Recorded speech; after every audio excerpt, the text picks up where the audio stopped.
Hello and welcome. My name is Natalie Pearson and I work here at the University at the Sydney Southeast Asia Centre.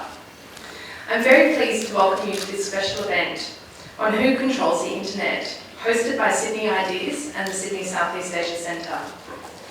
We are gathering tonight on Gadigal land, and to begin I would like to acknowledge the traditional custodians of this land. Driving our discussion tonight is the idea of innovation and knowledge production. And it is the Gadigal people who were the original innovators of deep knowledge about the country on which we meet. I pay my respects to their elders past, present and emerging. Tonight's event is the precursor to the ASEAN Forum tomorrow, which focuses on the digital revolution in Southeast Asia. We will be looking at technological innovations and development, at the social impact of the digital revolution, and asking the question of who and what is being left behind. These are topical issues in Southeast Asia and around the world.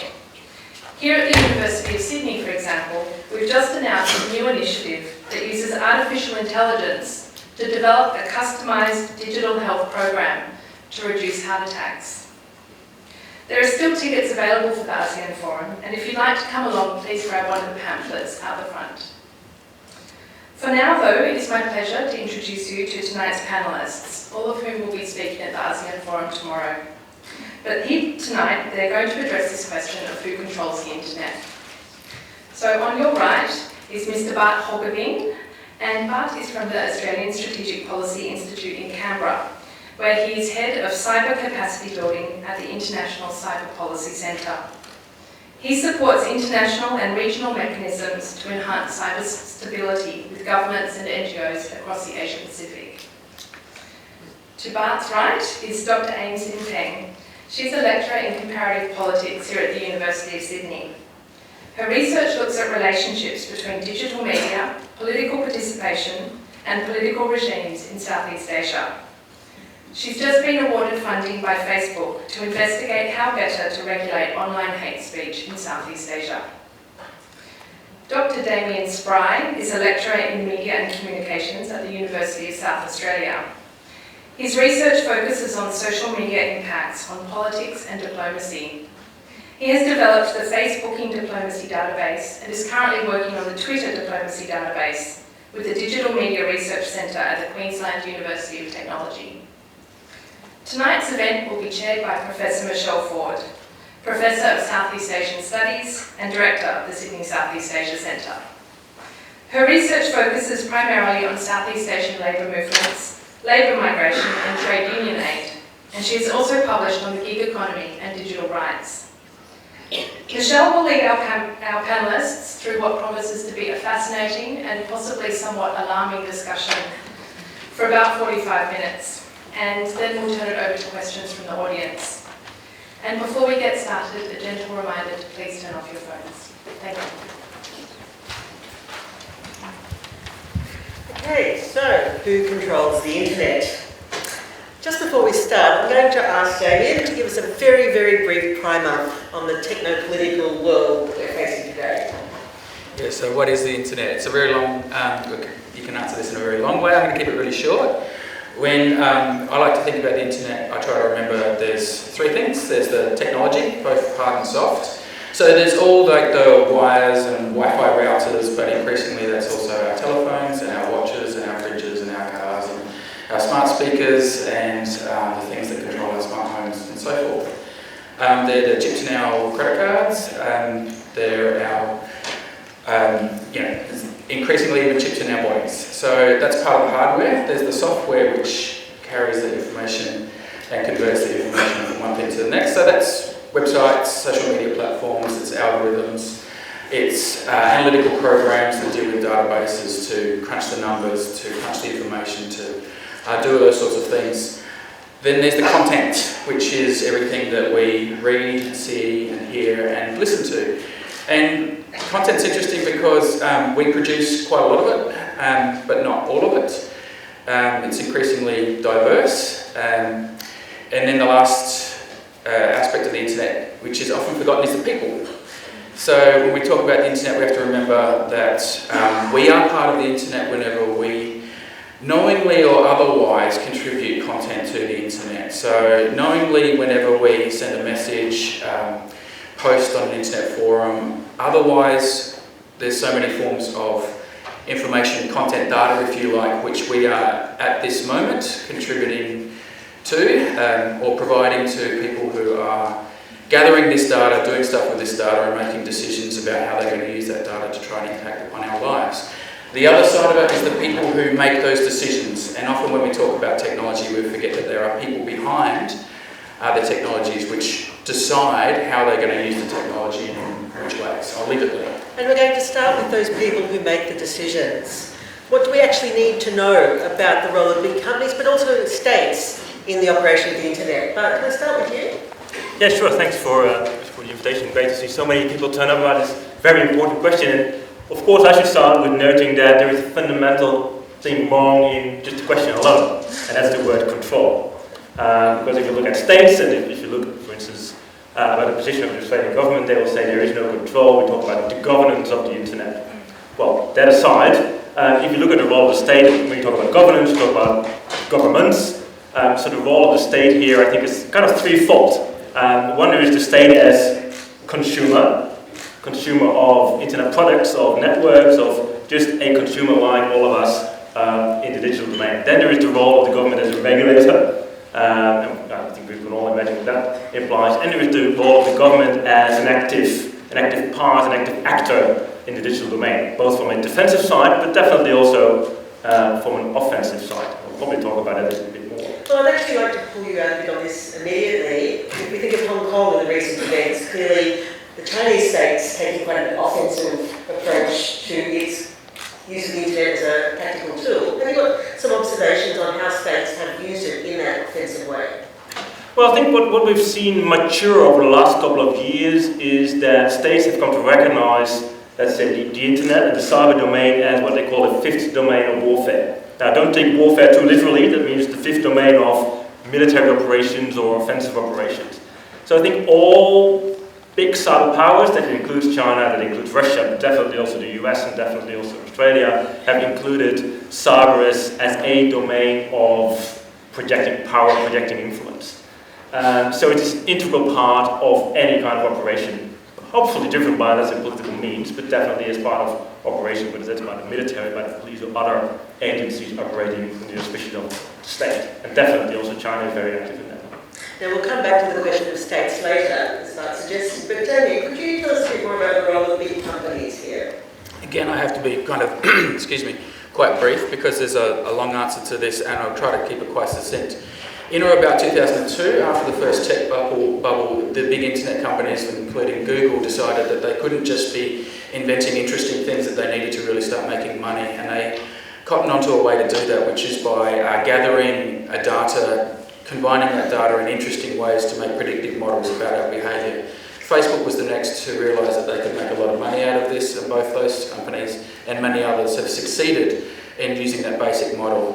It's not only the social media platforms who are quite familiar to lots of people, but there are data brokers who, some of them are billion-dollar companies themselves. So Axiom, for example, is one that's pretty active here in Australia. There are companies which gather data from any source they can, from online sources as well as through public sources, through third-party agreements, with hotels you stay in, with news sites that you visit, with any online shopping that you do. And then the idea is to get that data together and use it to decide or to determine how best and which is the best time to target individual consumers to make the type of decision that they want you to make. That could be whether to buy a certain pair of shoes, whether to book a holiday, or whether to who to vote for or whether or not to vote. And what's interesting about the last few years is we've become increasingly aware that this data-driven capitalism has also turned into a data-driven politics. 2016 was the year that became apparent. Obviously the US presidential elections, the Brexit vote in the UK, and previously to that the presidential campaign run by President Duterte in the Philippines were the ones that really started bringing this issue to our attention, the forefront of our attention. I think this is a perfect time to ask you, Aim, given it's your area of expertise, can you tell us a bit more about the way that the use of social media and other aspects of the internet have played into elections in Southeast Asia? Sure, I'm always interested in how people are engaged online, especially during election time. So I just want to give you a brief, findings of my studies, which looks at social media campaigning in Indonesia, Thailand, the Philippines, and what was my fourth country? Malaysia, in the past, since 2016. And what I find is so fascinating, the first one is that people who are most really engaged online in election times are actually coming from the bottom, right? And we're talking about societies that are highly digitally divided here, where about half percent, 50% of the people are not online, and the other 50 are online. So you can imagine that people who are politically active online should be the one that can afford to have phones and to pay, internet bills. But in fact, it's the lower middle class who are actually educated, so they go to university, but they don't make that much money. These are the people that probably before social media were not that politically engaged in this way. But now what social media has done is completely remove the cost of engagement completely, right? From, usually you require time, require resources to go, but now nothing, right? To zero. So they're very highly engaged online. And the second finding is that, and Southeast Asia is such a fascinating area to look at social media engagement because it is by far the world's most social media active region in the world per capita, right? Across the board. So the second finding is that information they find on social media actually impacts who they vote for.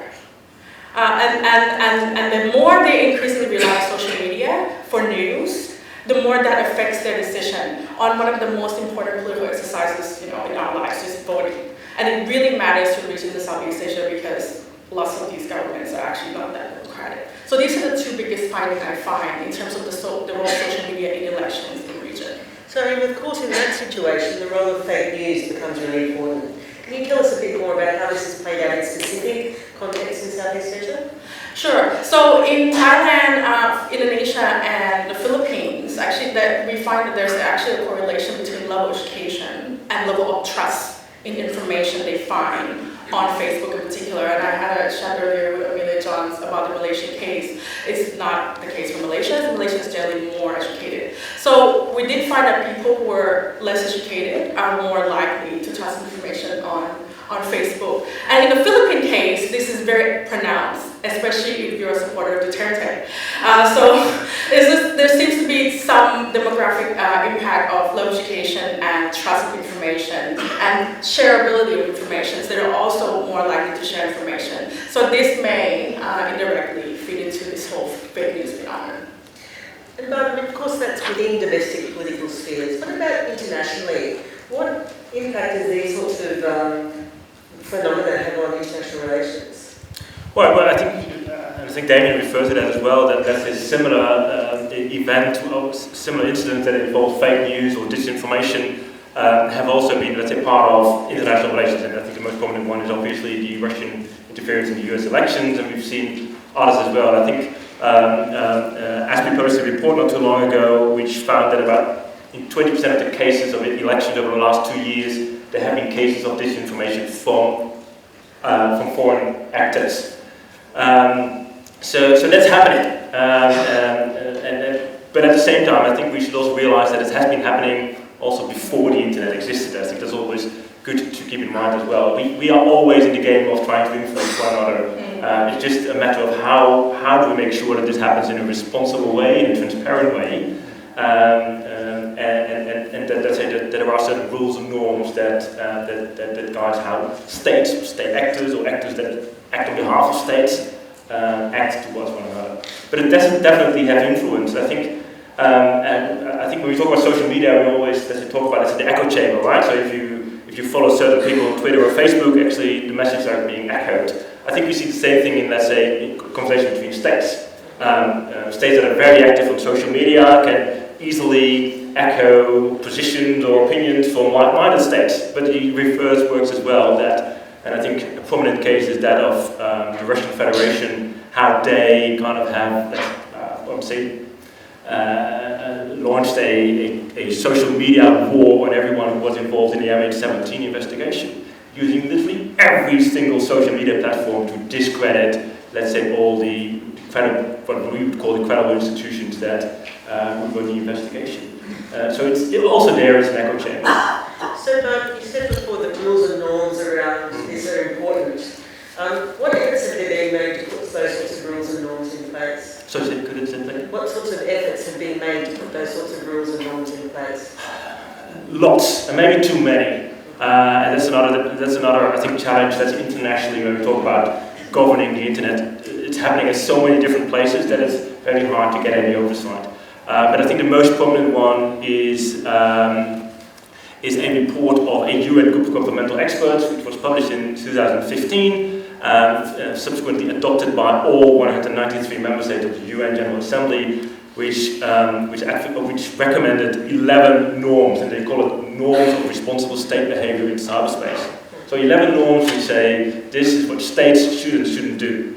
Examples include do never in any kind of your activities infringe on computer emergency response teams.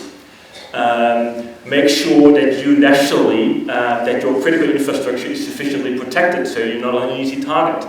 It also says that if there is something happening, let's say outside, and countries are asking you for assistance, you should try to be as helpful as possible. It also says you shall prevent your territory to be misused for activities in other states. So this is happening. The big challenge now is to kind of make it more common across all countries in the world to actually adopt and implement those. And I think that's the major challenge. And it's too easy for states who are not fully committed to say, this is just a recommendation, this is just a kind of code of conduct. And Tony, do big companies have a role in forming rules and norms around this too? They certainly have a role in it, but their role to date has been largely to be resisting regulation. Mark Zuckerberg appeared before the US Congress, but famously refused to appear before a United Kingdom House committee investigating this, and was condemned quite roundly by that committee for demonstrating his contempt for the UK political system, if you like. And to put that into some kind of context, Rupert Murdoch appeared before that UK committee, but Mark Zuckerberg didn't.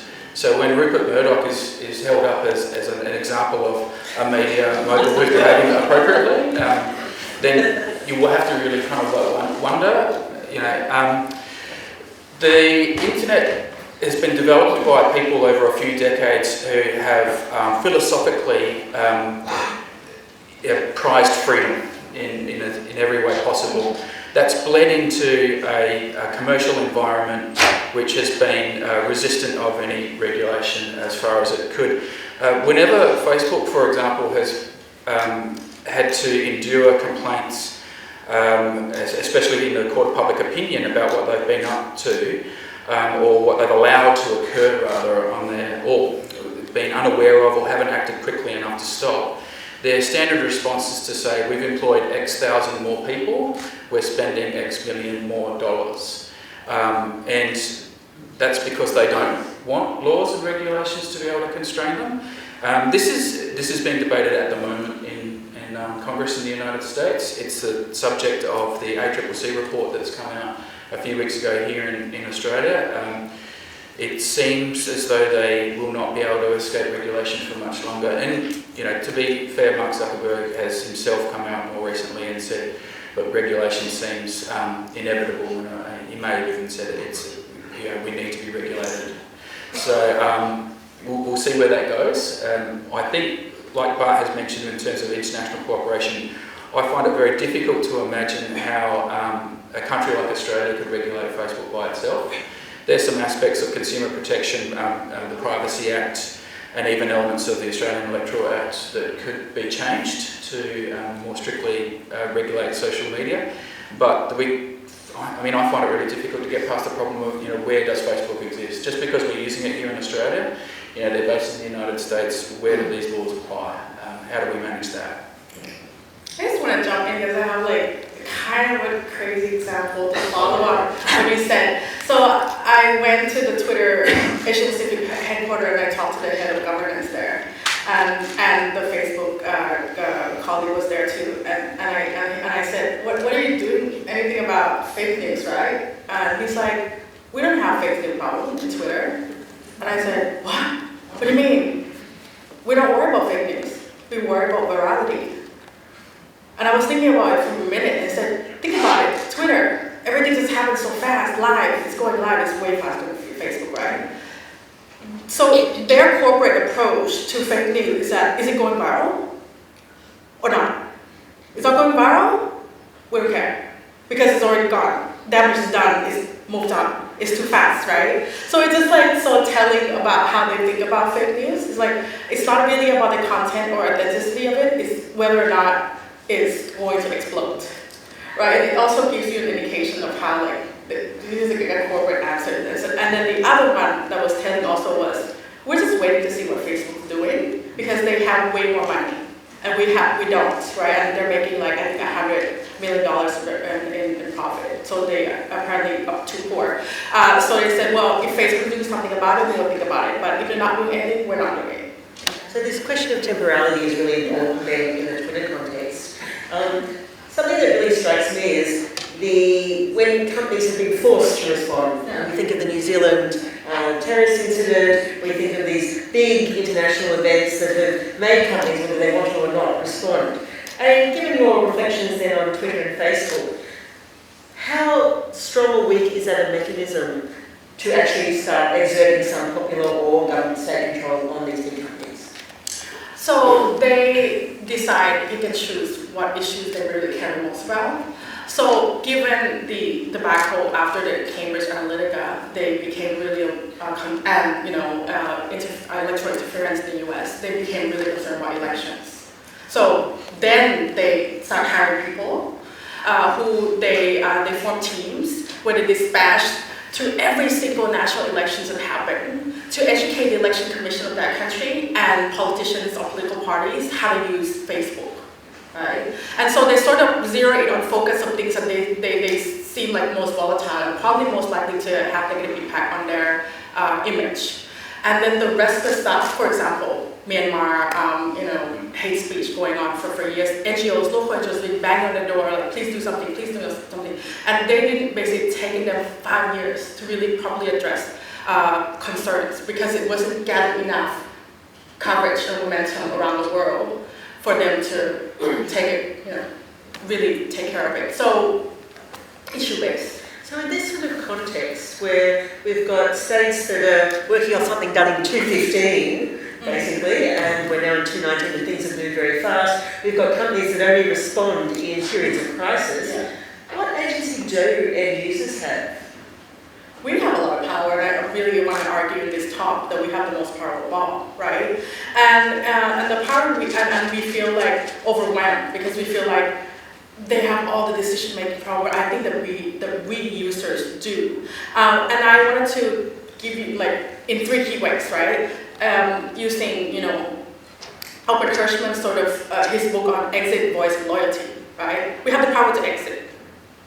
You don't like it, not happy, leave, right? And in fact, the computer scientists at the Carnegie Mellon actually showed that using social media is actually related to mild depression. Just by passively scrolling through Facebook, without having to actually do anything, not click anything, you're already mildly depressed. So actually, this could lead to your lifelong happiness, right? Just like you can just exit, right? Or you can voice, push back, right? Push back, push back. Remember when the Australian government was trying to pass the metadata law, retention law? There was a survey, the law we done, that's 2/3 of Australians actually think it was fine. It was okay, that the government has the ability to get to see your messages. So, and in fact, strangely enough, the groups that are most concerned was the young people, right? People between the age of 18 and 29 in their survey sample of 1,200 were the most concerned about the passing of metadata law in Australia, not the older people, right? So third option, so you can push back, right? Push back, especially if you live not in democracy, right? And where you feel the least powerful. Because you might not be able to change government, but you can signal to them that you're really unhappy. The most recent example, there was an election in Thailand. It was not really free or fair. 24 hours after the polling station closed, nearly 1 million people went on change.org to sign a petition to remove everyone from the election commission because they're so unhappy with the result. And that polling, like this is like on their own, out of their own will, actually helped with the report that's basically by international observers that this is not a free and fair election. Third option, loyalty. If you want to stay loyal and continue to use your social media, just know what it's there for. It's there to it's a business, right? It's basically what it is. And I think we'll come back to that a bit later. But in the meantime, I'd like to dig a bit more into these issues by looking at the example of freedom of expression and regulation. But in many ways, the digital world has allowed us to bypass gatekeepers, as Aidan was saying, and empower citizens to express their opinions. And we've seen examples of this in the Arab Spring and in other large social movement responses to repressive regimes. Could attempts to shut down these pathways undermine these sorts of positive aspects of our digital age? Well, as a semi-diplomat, I have to answer yes and no. I think the Arab Spring, was widely heralded, let's say, globally as, let's say, the success of social media platforms to inspire, let's say, democratic movements. Now, we also know what happened afterwards, and I think only one of the Arab Spring revolutions actually succeeded, and all the others were crushed, unfortunately. So, and I think the other backlash, if you look at the region here, these particular states in Southeast Asia, are looking at what happened, or are looking into what happened during the Arab Spring in order to prevent that from happening here. So I think that's something which was great at the time. I think it's currently viewed as something very concerning in states across the region. Now I think, and maybe this touches back to the previous question as well, I think we also should be very encouraged by the fact that actually those who control the internet, those who govern it, those who make it work, are not bound by government affiliations or working for big tech companies or for social media companies. These are folks who kind of have 4 jobs at the same time, but are also working to circumvent new regulation to make sure that if, let's say, encryption is broken today, that the day after tomorrow there's a new app which is battery encrypted and kind of ensures this integrity and confidentiality of the communication again. So I think that's also something to keep in mind. If you look at the history of the internet, which is kind of, I think for, let's say, normal users not that long, but if you just look at, let's say, what happened in a very short period of time, it's just incredible. And I think, let's say, the vitality of those who make apps, who manage, let's say, our ability to communicate, let's say, through digital means, I think that's fabulous. I think that will always, let's say, thrive, whatever regulation, whatever will come from other entities. So on one hand, we have these sort of contests around regulatory space, and on the other hand, we have these dynamic undercurrents, which actually can also help counteract, to some extent, the role of the very large companies. But it still brings us back to this question of regulation and thinking a bit more about freedom of expression. Damien, I'd really like your perspective on how things like hate speech can be managed or not impinging on freedom of expression, and how different is this in the digital domain and in the offline world? Well, in the online world, it's impossible to get rid of hate speech. Even if it were, and I don't think this is possible, even if it were removed from all of the mainstream and very popular social media sites, it's a technical and practical impossibility to remove it from the dark web, which is where some of the more nefarious actors online will gather, and where some of the really nasty stuff happens. So for those of you who don't know what I mean by dark web, there's a whole other online space which is not generally accessible through a search engine. You typically need to know the URL, what to plug into your browser to go there. It's very difficult to police. Those who do police it use significant resources to do so, and they're doing that because they are tracking terrorists, criminal syndicates, and now finally starting to also target some right-wing extremists who are gathering in these spaces. The kind of where it becomes even more important, because it's unpoliced in a lot of ways, lawless, but it's contained.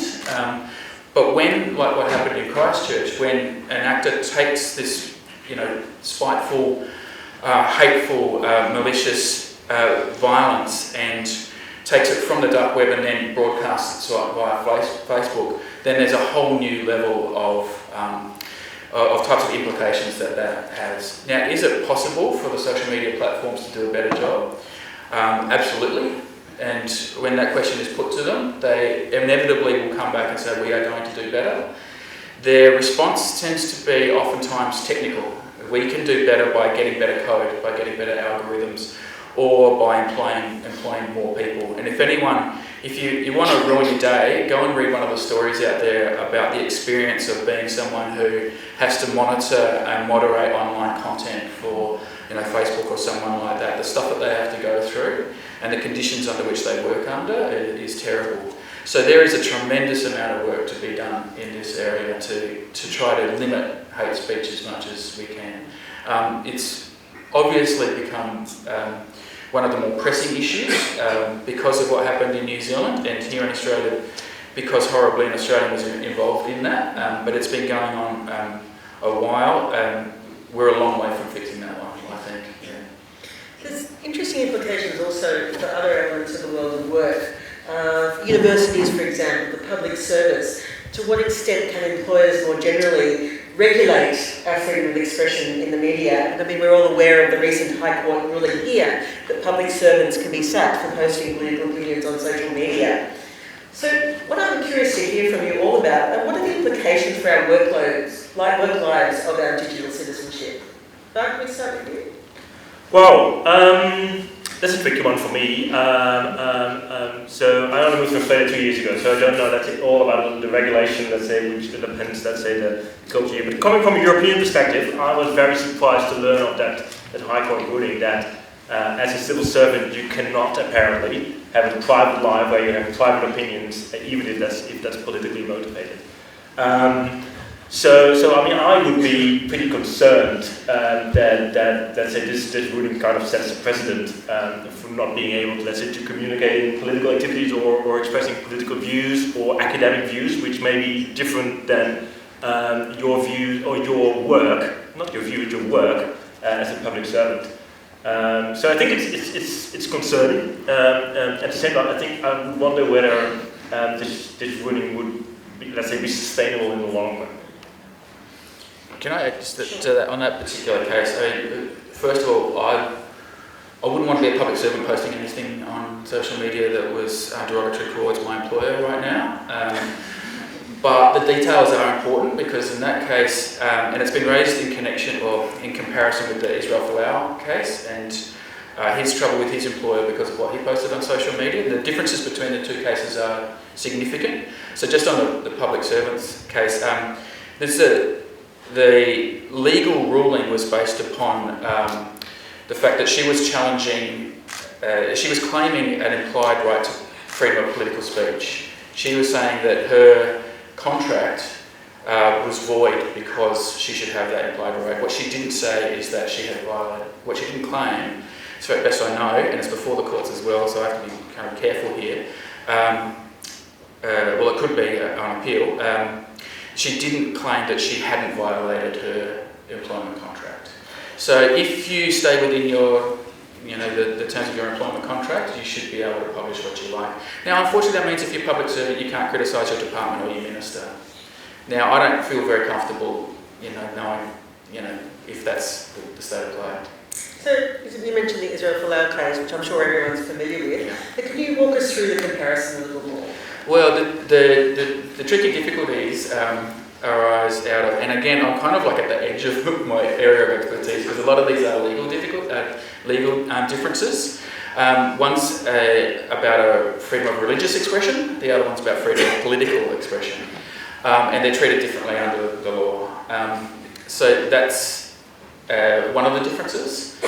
The other thing is that, and again, the Israel Folau case, there was, he's arguing that, he should be allowed to do that even though the terms of his contract were such that he had agreed not to do that.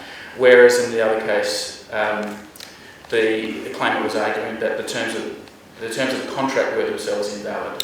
So, it's kind of splitting hairs, but it's important when we go forward and because I guess the important thing is if the High Court were to have a similar case brought before it, where another public servant had posted on social media, the response might not be exactly the same.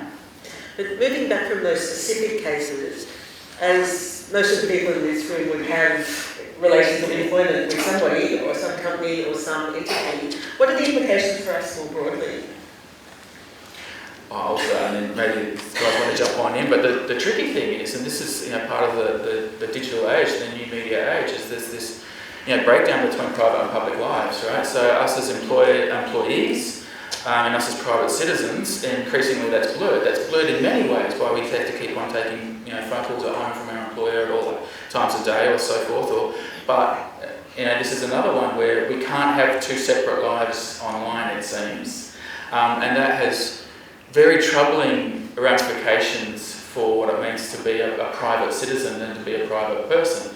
And the whole of kind of individual human rights and the basic idea of dignity is deeply enmeshed with the idea of being able to be a private person. And that seems to be at risk. Yeah. So that's one aspect of our privacy and our concept of privacy. How else does the digital world impinge on our privacy? And do you want to start us off?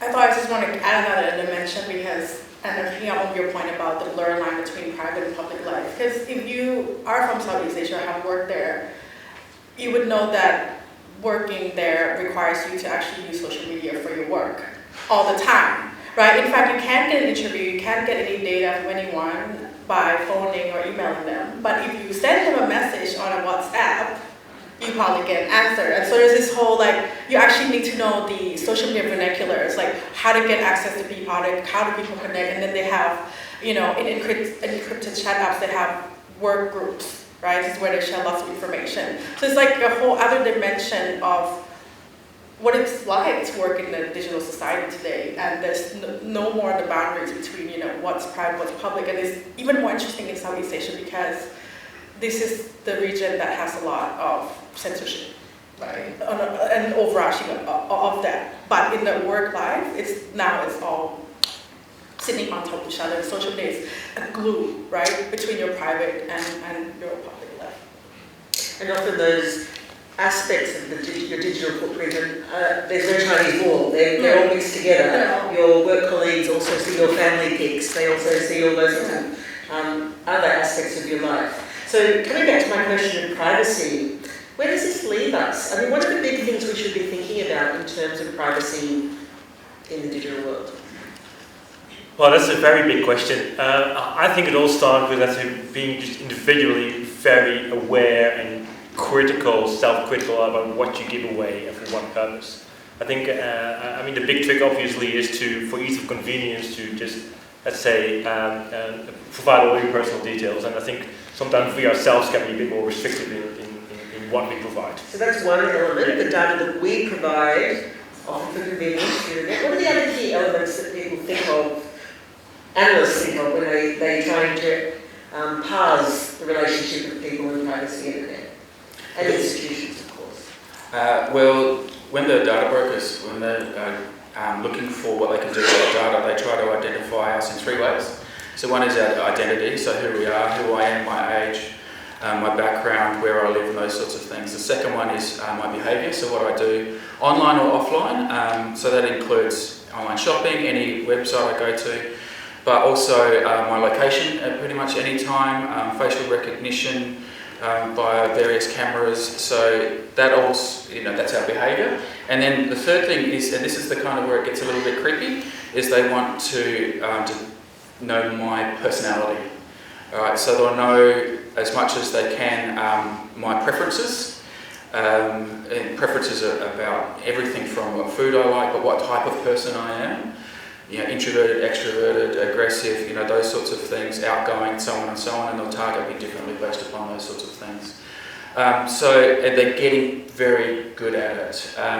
So as part of the Cambridge Analytica scandal, a lot of this stuff we became aware of the psychological profiling that was available online, and it turns out that it doesn't take too many. What they were able to do is match up Facebook activity with a psychological profile, and then they determined that after about 20 likes, if you've liked 20 different things on Facebook, Facebook can make predictions about your behaviour as well as a work colleague, a few more as well as a good friend, and then I forget the numbers exactly, but it was, I think, about 100 or so that Facebook would know you as well as your spouse, and most people have around 250 likes on Facebook. So in other words, Facebook and the others who are using this data to predict our behaviour know us not only better than anyone else, they probably know our behaviour, what we are going to do, better than we do. And they don't actually care what we think or what we feel, they're just trying to predict how we behave. And because we're often emotional and irrational, and at certain times we are more prone to be emotional and rational, they will know what we're going to do, sometimes better than we will. And that's truly terrifying. Very, very scary. But of course it has international relations implications too. I mean, you'd all remember when the trackers, the fitness trackers of the US soldiers identified bases and so on. But can you reflect a bit on that sort of tracking aspect of our, I've got an Apple Watch on, I've got a mobile phone in my bag. How does that play into international relations, do you think? Well, I think international relations has always been, from the very outset, let's say, be about kind of knowing what the others are doing, right? So then we talk about espionage. And the World Wide Web is, let's say, the place to be if you want to be a spy and want to spy on others. And let's say these kind of apps and all kinds of data that's being transmitted incessantly is, of course, a massive, let's say, wealth of let's say, potential information that could be used for espionage purposes. And it is being used, and we're using it as well. But does that make our world more or less stable, do you think? Well, I think, again, yes and no. You refer to the Fitbit, or I think the Strava app, which kind of, by let's say, analysing that data, you could easily locate where secret military locations where actually are, because all the soldiers were, let's say, doing a physical exercise wearing these things. Excellent.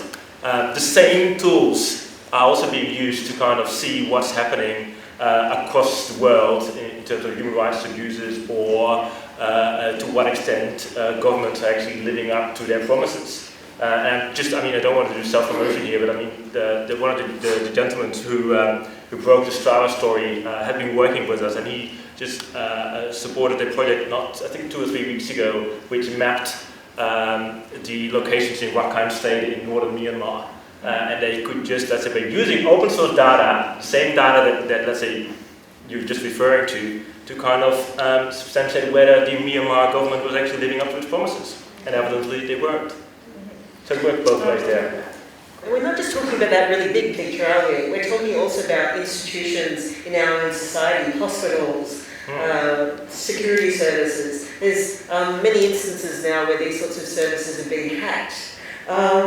So considering those sorts of challenges also, what kind of implications do they have for the operation of our economy and society more generally?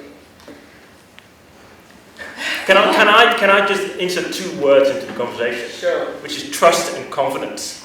Yeah. And I think that binds all of us together. That's governments, industry, I say IT industry, as well as social media, but also critical infrastructure like hospitals and universities and electricity companies, as well as we as citizens. It's trust and confidence. We have to be able to trust and be confident that what we do online is kind of secure enough.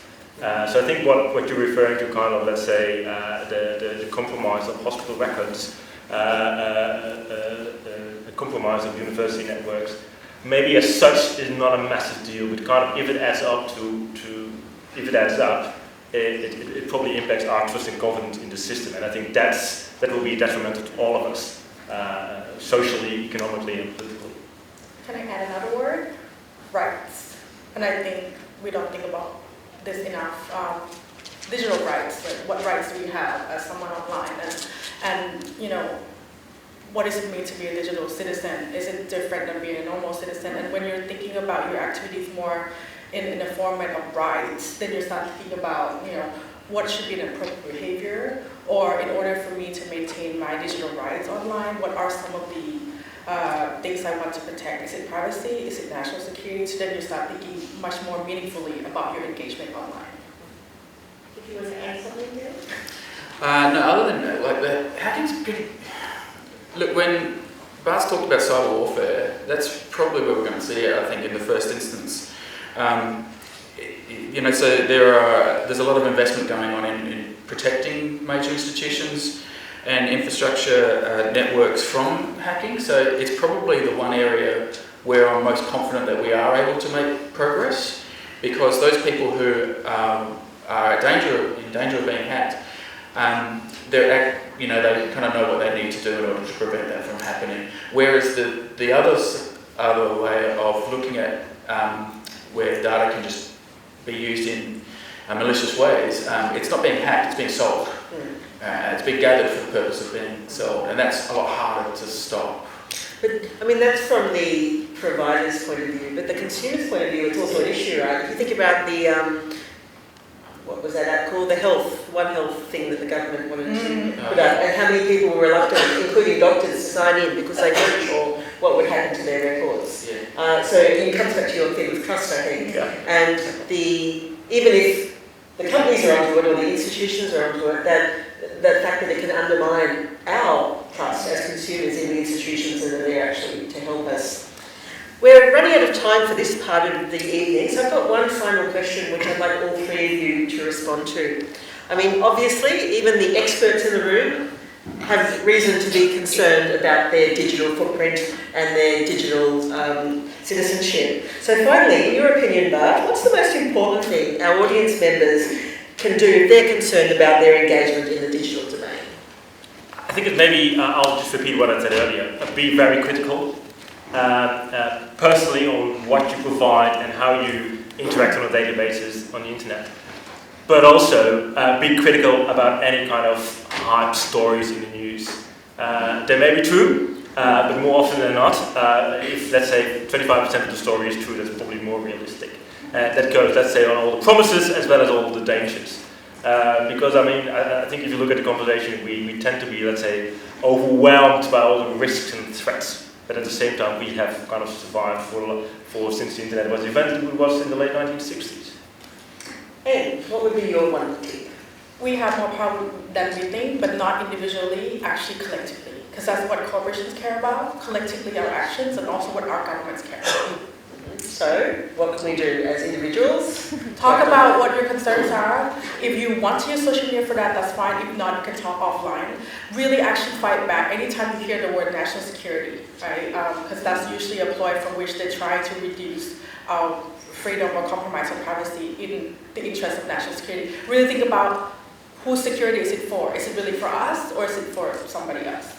What would you say? Yeah, it's fascinating because one of the things that's arisen as a response to these data gathering industries is a kind of like data masking industry. So if we want to go and have a look at a fascinating account of someone who tried to camouflage themselves online, it was recently published in Bloomberg magazine last week, and there's a whole lot of things that you can do, paid for services that they won't make you invisible, but they can camouflage you. So they'll disguise your email address, your phone number. You put your chips in your phones in little bags so that the signal can't get out. You can even wear masks or special glasses, which will just help prevent facial recognition. There's one thing that I'll recommend you not do because it's illegal, but you can get screens which cover your license plate on your car and just reflect the light. But of course you're not allowed to do that. But the journalist who did this and spent quite a bit of time, getting all of this materials together, eventually, he'd done it. And then after a few weeks, he just couldn't be bothered. Alright, and he just went back to, just chucking stuff in Google again. So there are things you can do as individuals. I would search, if you want to do something that's really interesting, you can find out what data Facebook has what some of the data that Facebook has of yours. You can search and find out some of the data that Google has. I did this recently and discovered that while I had an Android phone for a couple of years in South Korea, they stored every photo that I took on that phone. So I didn't know that they had that, but I should have known better. But so go and have a look at that. Go and have a look at the Facebook ad library and you'll see what people are advertising on Facebook at any time. Now that's only available within a 7-day period. That's significantly limited, but it's interesting. But I think us as individuals, we can do these things, but it's kind of like saying you can solve climate change by recycling. What we need to do is we need to change laws, right? And we need to regulate this industry. So the ACCC reports come out, we've got to see what the government is going to do in response to that, and I think all of us as citizens need to encourage those of our political leaders who are going to take a closer look at this and encourage them to work internationally to do so.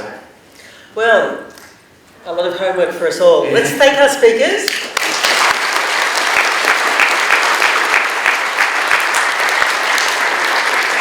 And now for the second half of the event, it's over to you. We'll take questions in groups of 3.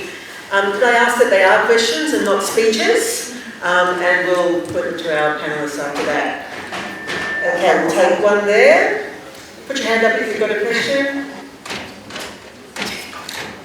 2 here. Do we have one in this third? It's a bit, and 3 there. Okay, thank you. My question's about the idea of how information is shared, and I'm increasingly worried about the fact that when we are online, we only see specific things. So I'm interested in where Australia is at in terms of net neutrality laws. Okay, thank you. Question 2? I was just interested in terms of, I was just interested in terms of the China's social credit score and in terms of policy internationally and nationally. Okay, and the third question was here. Under what circumstances can the government read and hack communications, and which department or which individuals in the government can do that? So what was the last bit? Under what circumstances can the government read and hack communications, and which individuals or departments in the government can do that? Okay, do we have someone to take the first question? Should we start talking about China, maybe? Because we haven't really talked about China so far. So the social credit score. But I'll talk a little bit. Okay, you know, I read recently that if you look at all of the sources of data that are available in a place like the United States, it's roughly the same as what the Chinese government is able to access in China from its citizens in order to establish its social credit score. For those of you who aren't aware, the Chinese government has access to a whole lot of information. This is to answer your question as well. It varies greatly from government to government. So they combine online activities with other sources of data to come up with a score, which every citizen has. And that determines things like ease of getting visas. But you might know more about this. You know, this is something that ASPI's done a lot of work on, I think. But there's your ability to engage with others online. You're ranked in terms of how well you behave online. So it's a form of online authoritarian surveillance. And it's also used by those in China who are using these sources of data to train their algorithms. The more data you have, the better an algorithm can learn about how to process that data. So that's one of the reasons why some people have suggested that China is going to continue to do this and get really, really smart algorithms because of that. It's really, it's quite disturbing what's going on. I've spent a bit of time in Hong Kong recently. I lived there for a couple of years, and the differences between Hong Kong and China are manifest, especially in terms of the space that Facebook's available, WhatsApp's available, so on. One of the things I noticed that was going on there is that WeChat was coming into Hong Kong, and one of the ways they were doing it is by enabling a pay service in the taxis. Notoriously, you had to pay cash in the taxis in Hong Kong. But the point I'm trying to make is this is WeChat trying to get people to use WeChat in Hong Kong, because the data will then be served will be stored rather in China. And if the data is stored in China, and well, this is the true for any Chinese tech company, which is why Australia has resisted Huawei. They're required to share their information with the Chinese government, and they're required not to tell anyone that they're doing that. So that has obvious implications for anyone who's using either a Chinese software or platform or website or Chinese technology outside of China. But to answer your question a little bit more, as I said, it varies greatly from government to government. Increasingly, we need to be worried about the government's intrusion into our private lives via their ability to access our data online. It's nowhere near as bad here as it is in places like China or Iran or Russia. But one of the main difficulties, I think, is one of the problems is this is such a hard thing to talk about. Like, it's technical, it's difficult, and there isn't a wide range in public discussion about this. So that's the first thing that I think we need to be pointing towards, finding out more about those sorts of things. Did you guys want to add anything like that? No. I think, let's say, for answering this question, I think you kind of covered it. I think it's definitely, a tool as part of a repressive regime, and it's very attractive for government who literally want to control the internet and the population. And I think the important thing is that it's seen as very attractive by other countries in the region as well. Yes, the latest Freedom House report actually demonstrated that the Chinese officials are actually training officials of other countries on how to control the internet like the way China does, because it's such a successful model. But this isn't just a threat in autocratic countries, right? It's also a reality in democratic states. Now, it might be interesting to hear if you've got any insights into how those same kinds of processes, governments accessing various forms of data, might influence us here or people in other democratic states. Well, it's interesting we talk about what governments can do. There are probably a few more restrictions on governments than there are on political parties, for example, right, in terms of accessing the type of data that they can use to target us as voters. So that's one interesting thing to think about and to worry about, I think. To be honest, I'm increasingly of the opinion that the data that is available to any company or any political party, if that's also available to governments, that's pretty much all they need in order to try to influence us. But when we're talking about essential private data, like being able to get to our SMSs and those sorts of things, I'm feeling a little bit out of my depth actually. So there are checks and balances, but they seem to be insufficient and increasingly of concern. Maybe I can summarise it that way. And maybe something all of us should be finding more out of that. Any other comments on the first three questions? Okay, we'll take some more questions. One in the back, one here, and lady with the orange shirt.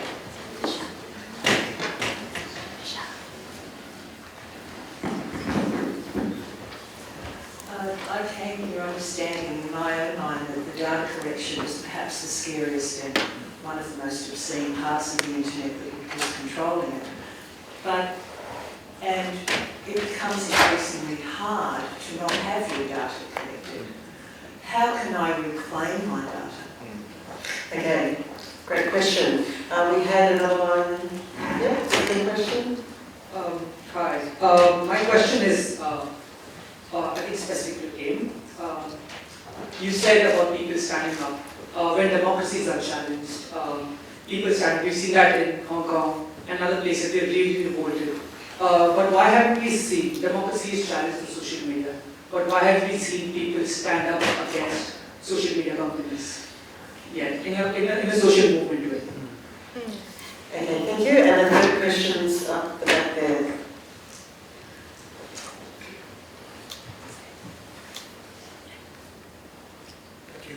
Thank you. I'd like to give two little examples very quickly and then pose my question.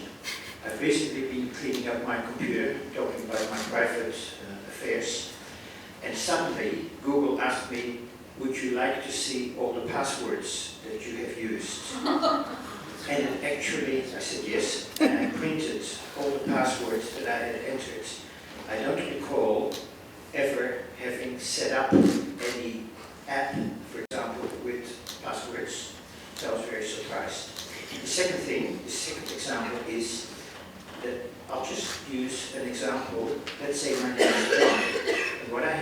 recent past is that when I'm asked on a website to give my name or username, I might say, using this example, John N or JOHAN.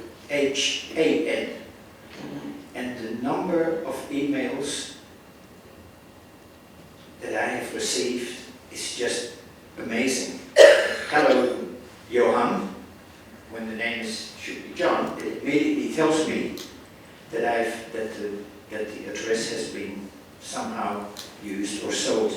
So my question is this: by taking steps such as I mentioned, the second example, can we defeat the way data is collected about ourselves in terms of identifying me, introvert, extrovert, and so on? Okay, thank you very much.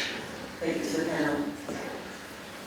Should I start first? Yeah. Okay, great question. So I think you're asking why there hasn't been a mass protest, specifically against a social media company. I think, so first of all, there was a protest in the exit option. So right after Cambridge Analytica scandal broke, Facebook lost 3 million users, mostly from Europe, right? So they took the exit option instead of, and there's smaller rallies here and there. I think, but secondly, I think more concerning, that these social media companies still have a lot of goodwill in the regions where they have the most growth, right? So you're actually not seeing discontent around social media at all, even Facebook, in places like Southeast Asia or the rest of Asia Pacific, and Africa, where basically accounts for the vast majority of the 1 million new users a day, right? So they haven't even got there yet, right? So I think there hasn't been enough outrage, and those who are upset left, and so there is no protest yet. Yeah, like the Philippines, Facebook's incredibly popular in the Philippines. The Philippines is #1 in the world for the amount of time spent on Facebook. So that's how important it is for those people's lives, which kind of explains to some extent why it hasn't suffered that kind of backlash. The two other questions are kind of similar. So I'll take yours first, sir. So I think I tried to start answering that earlier, and I've learned about how you can not actually become invisible, but you can kind of like become disguised or camouflaged online. And I can't actually remember all of the different techniques that were used by, and excuse the irony, you're going to have to search for this online, right? But recently, it was within the last week, a Bloomberg journalist gave an account of all of the things that he did. And I gave some of the examples of what he did before, but he had to purposely buy a specific router for his home so that it wouldn't be able to identify where he was. And he used to check, it was like a smart speaker thing, and he used to check that it was not gathering any additional information from that he didn't give it permission to do by asking it what the weather was like. And because it got delivered from Kansas, it would always give him the weather in Kansas, but he was in California. So it can be done, but like I said, it takes a lot of time, a lot of energy, it takes a bit of money, and then you have to constant vigilance to do that. So it is for most people a practical impossibility to disguise yourself. You can be careful about what you do online, and you don't have to do as much online. I mean, I don't want a smart speaker in my home. Forget about that. Anyway, I'm not going to go on to that too long because there's so many things that you can do, and you can search that. But the other question was about, can you get your data back? Now, in Europe, you can, right? Under the GDPR laws. So you can request your data from, even from, like if you've stayed at a hotel, you can ask them for all the data that that hotel has about you. Now, what's come about very interestingly in the last couple of weeks is some examples where people have done this pretending to be someone else. So an investigator did this with his spouse's permission, pretending to be his spouse. Right? And he was able to get all of this data about his spouse without ever having to prove that he was her. All he did was call up, and not every company coughed up the data straight away, but a few of them did, and they included things like, there was some strange data that these hotels had. It was like where they'd been to school, and all sorts of, seemingly innocuous records that are packaged up with everything else by these data brokers and then used by companies to decide how they're going to market their wares. So it's possible to do it in Europe. To the best of my knowledge, it's not possible to do that here. I mentioned before, you can find out some of the things that Facebook and Google know about you. And again, just go online, it's pretty easy to do that if you can search for the instructions. But to my mind, it is an impossibility to know. I can't think how I would find out what kind of data is known about me and also what has been done to that data to make inferences about me. And that, in my mind, is wrong. I agree, yeah. I think it's the most troubling aspect of digital capitalism. But it's kind of interesting, right, that I think in both your cases you refer to the European experience where, let's say, Europeans, shut down their Facebook accounts and left Facebook, and let's say Europe being the only organization or entity at the moment which issued this kind of strong regulation, which forces company to allow for a right to be forgotten. So I think maybe that refers back to one of your first questions: is what's the role of us as end users, as citizens? And I think it all starts with, in Europe, a far more critical approach to all the data that's being gathered by governments and by companies. Yeah. So again, it started probably with us in kind of a movement with much stronger focus on privacy regulation and make sure that our politicians are advocating for that. And the EU have backed it up with significant fines recently as well, right? As well. Yeah. 5 billion fine against Facebook. Mm-hmm. The Economist published a few weeks ago a really interesting, quite cheeky article where they did like, what would happen if Facebook left Europe? Right, and it was speculative, but it was interesting because it relates to the question that was asked about why there hasn't been this uprising in Southeast Asia. So the journalist who was trying to come up with a realistic prediction, and they concluded that because of the costs to the economy alone, the EU would be begging Facebook to come back. So the premise was, we're sick of your regulation in Europe, we're leaving, good luck with that. Suddenly all of these businesses that relied upon Facebook to market their wares were inoperable.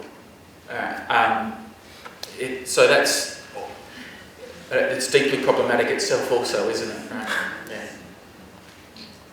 Okay, got time for another round. One there, gentleman with the brown shirt.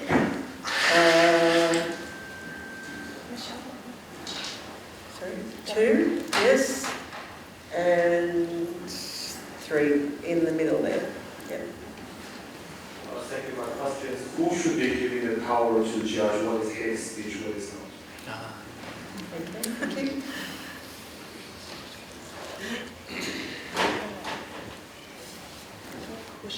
Thank you. Much has been said about who uses the internet and who misuses the internet and what use governments make of the internet. I'd be pleased if you could return to the question of the session, which is who controls the internet. And maybe we could focus on the Australian case. Who owns what on the internet, and in what sense does their ownership imply control? So we have here, which is mixed, governmental ownership of NBN and private ownership of Telstra. We have a system of internet exchanges. I'm not sure quite how they work and who owns them, who pays what kind of contracts to carry traffic. But a lot of control has to do with who directs traffic, who pays for what in traffic, why they pay for it, and then what the implications are for the economic power of the internet, which of course is one of the things that the government is primarily concerned with. Thanks very much. Third question? Could you put your hand up again? Yeah.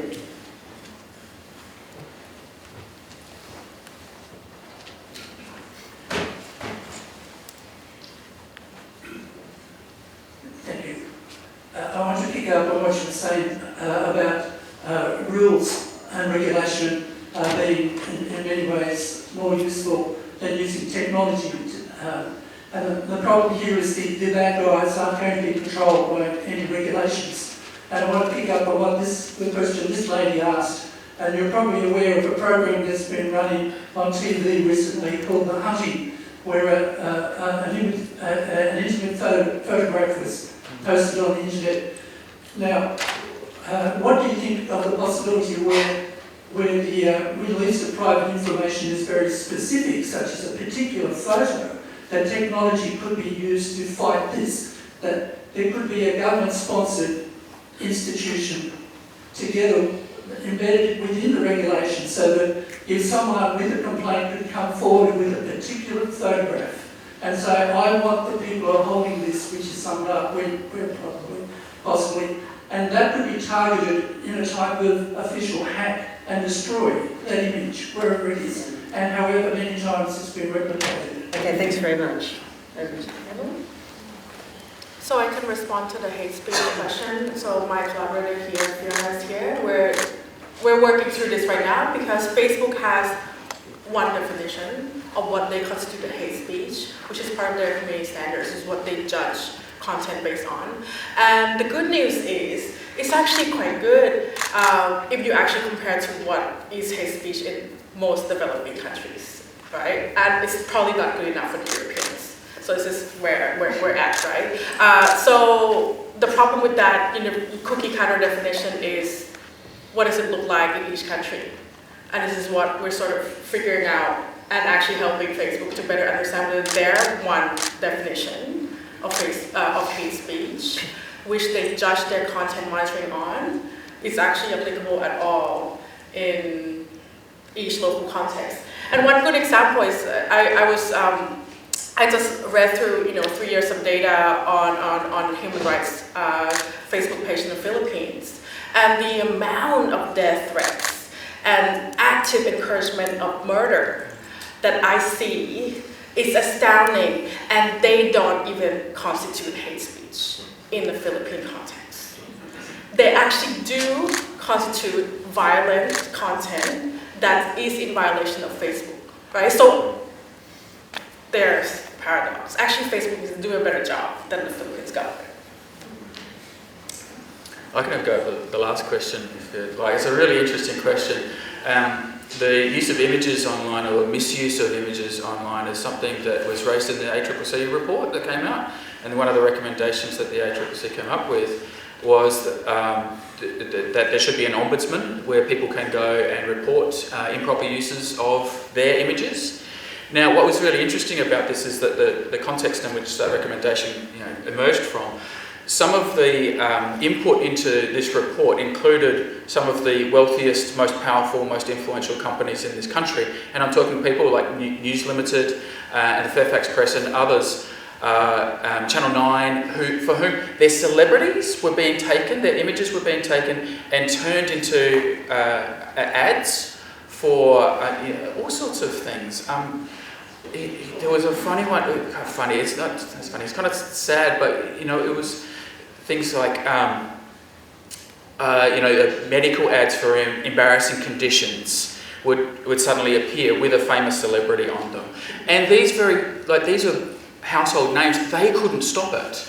So what hope do we have of stopping that sort of stuff? Now, I think an ombudsman is a way for regulation to be able to tackle that issue, especially as we're getting better at being able to track images as they go around the internet. There is an arms race going on between those who are trying to either create fake images or use images in improper ways and disguise the fact that they're being used, and those who are trying to detect fake images, identify them and get rid of them.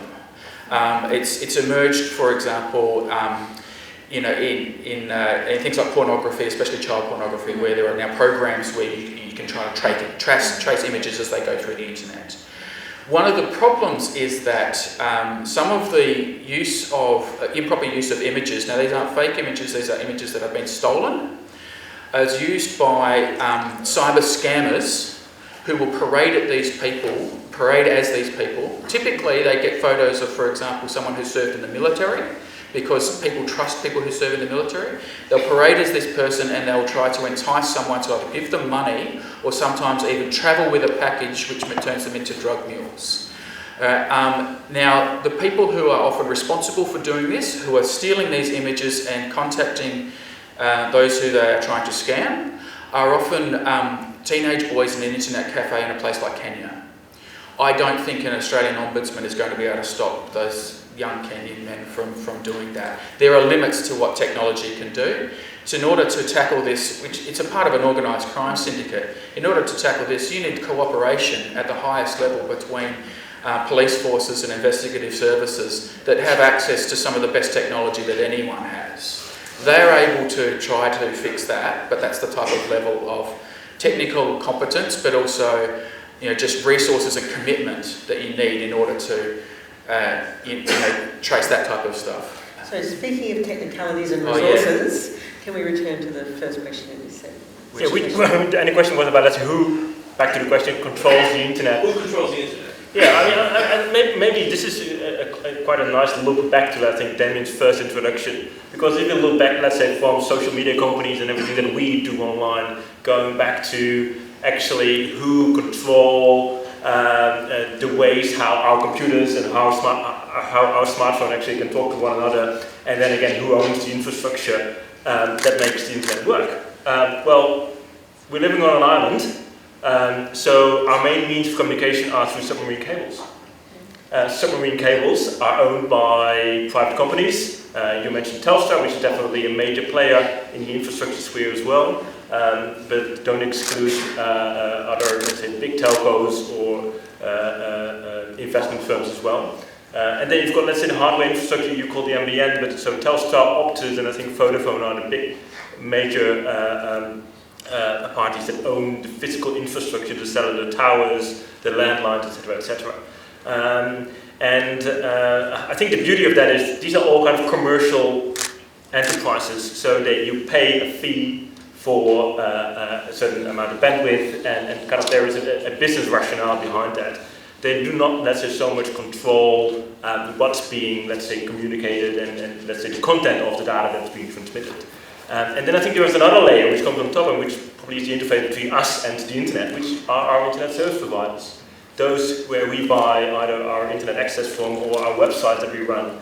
And I think that's another kind of big stakeholder group, and I think here in Australia there are hundreds of companies that provide internet services to either individuals but also to small and medium enterprises. And they sit in between us and the others. So they control, or they're the kind of the gatekeepers to the information that we try to transmit or try to receive.